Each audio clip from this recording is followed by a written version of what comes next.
Mixing with Mike, plugin of the week comes from Heritage Audio. It's TAPEoPLEX. TAPEoPLEX is an emulation of the EchoPlex tape delay. There were many versions, the original going back to the late 1950s, and this one looks more like the EP4, which came out in the early 1970s. Essentially, it is a tape delay, but where you have these sliders here, and the original was a mono unit, not a stereo unit. By moving the slider, you're essentially moving the playback head away from the record head, thus creating longer delay times. And then you would have repeats, echo volume. You could plug a microphone into it or an instrument input. You would set a recording volume, so this would determine how much you're saturating the tape. Has treble and bass controls. What didn't exist on the original was how worn the tape was. And so, depending upon when you got it and when the last time the tape was changed, it will start to have a degrading or distorting kind of quality over time just through wear and tear. And what Heritage Audio has done is given you an option here for determining how much wear and tear. So you can make it very clean sounding. That might work well for like a clean guitar sound. But if you want to get kind of gritty and nasty and do something a little bit more creative, you can kind of dig into the worn setting and dig that up a little bit. Now, what we have here are two sliders, each representing delay times. If you take it out of sync mode, then you can operate them with just seeing the actual delay time. You can see the numbers for the left channel here and the right channel here. If you go to sync mode, then it will lock to the tempo set in your DAW, and then it will give you musical timings, which you can then lay in whatever way that you want to get the sound you're looking for. If you link the two sides, they will become the same. Otherwise, you can make them independent delays if you want something with a bit more spread in stereo. As I said, there are two inputs. The microphone gives you a grittier sound, a bit brighter and a bit more distorted. Line input or instrument input will give you a cleaner sound. So you get two options there. Here we have the number of repeats. We have the volume of the echo, the recording level, which determines the amount of saturation. And then you can operate it either in insert mode if you place it directly on the dry track, or if you do it in a send return configuration that I'm going to display here, we can set it there. So you have the 4 LEDs showing the record level. I find that it probably saturates a bit sooner than getting to the red, so you may find that your level is a little bit lower than that if you're not looking for a heavy saturation. Lower recording levels might give you a kind of cleaner sound, but still give you the warmth of the tape. Have a treble and bass control that allows you to shape the tone, and then obviously whether it's fresh or worn. That's basically it. There's an I/O control up top here, which allows you to, on the digital side of things, set the input level higher and output level lower, right, by the exact same amount, allowing you to drive more signal level in if for whatever reason your send return configuration doesn't have enough level coming into it. Then there's presets and all of that sort of normal stuff. So other than that, let's dig into it. Let's get to work. So I have a few different things. I just wanted to kind of do like just a kind of quick, clean guitar sound. We'll do a little vocal and then get a little bit experimental here to see you can get a range of the possibilities that are available here. So I started just with a clean guitar. Let me mute the return here. Let's just hear what it is on its own.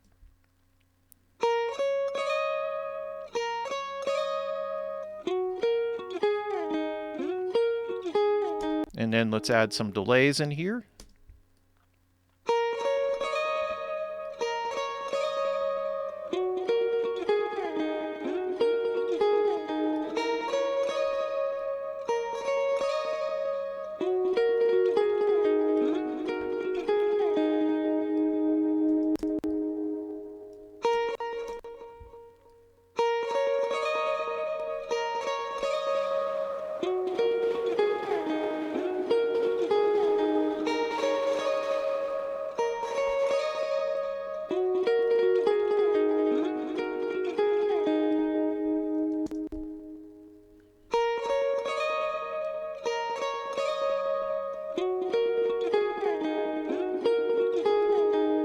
So it gives you a lot of options in terms of tonal shaping. I stayed away a bit from the distortion here, kind of just give you a little bit more of a cleaner return, just so you can kind of get a sense of the warmth that comes from the tape.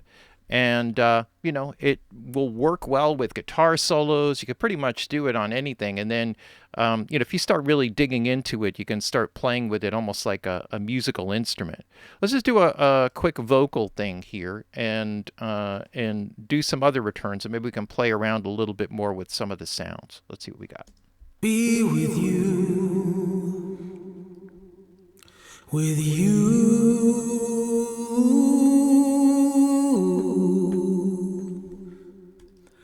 With you,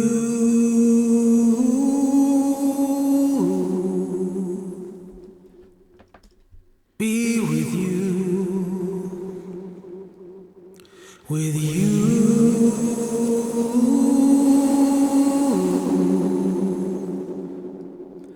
with you.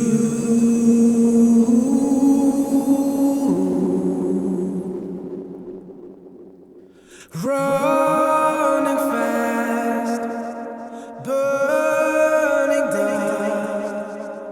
Life ain't life without you. This midnight hour, time's a wasting. I'm racing back to be with you. All right, so just to kind of give you a little bit of an idea of this sort of range of sounds that you can get just with that. And obviously, you can program it for, longer delay times here. What does it go all the way up to a half note? Be with you, with you, with you, with you.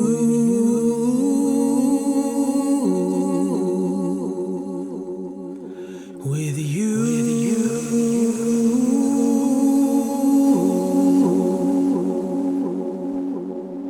Running fast, burning dust. Life ain't life without you. This midnight hour, time's a wasting. I'm racing back.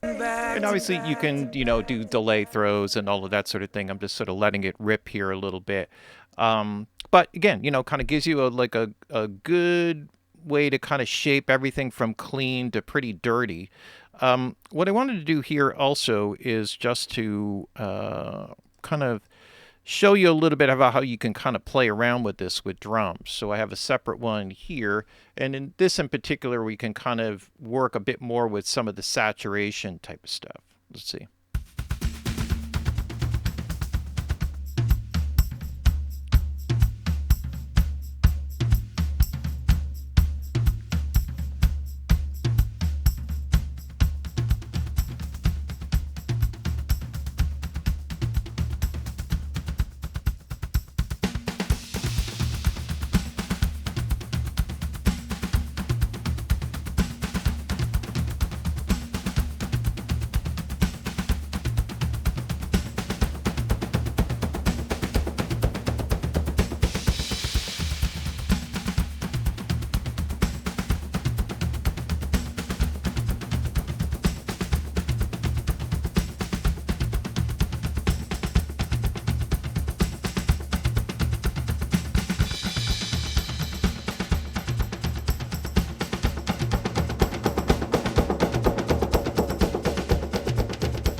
All right, so you can just to give you kind of an idea of how you can kind of play around with it to kind of create some effects. This can be really cool things for just like intros or sort of getting out of a, going through a bridge, making something more interesting there, having something to sort of, kind of dissolve at the ending if you don't have like a proper outro or something like that and you're just trying to work with some creative ideas to kind of build something out. So it offers a lot of creative possibility.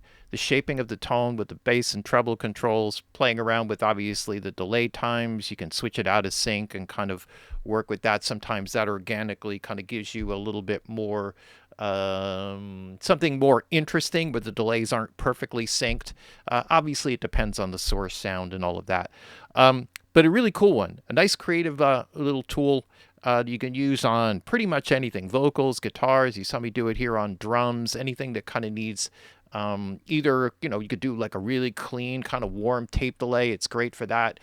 You could do some more saturation, just like we did with a lot of generation and kind of regeneration and kind of play around with it that way.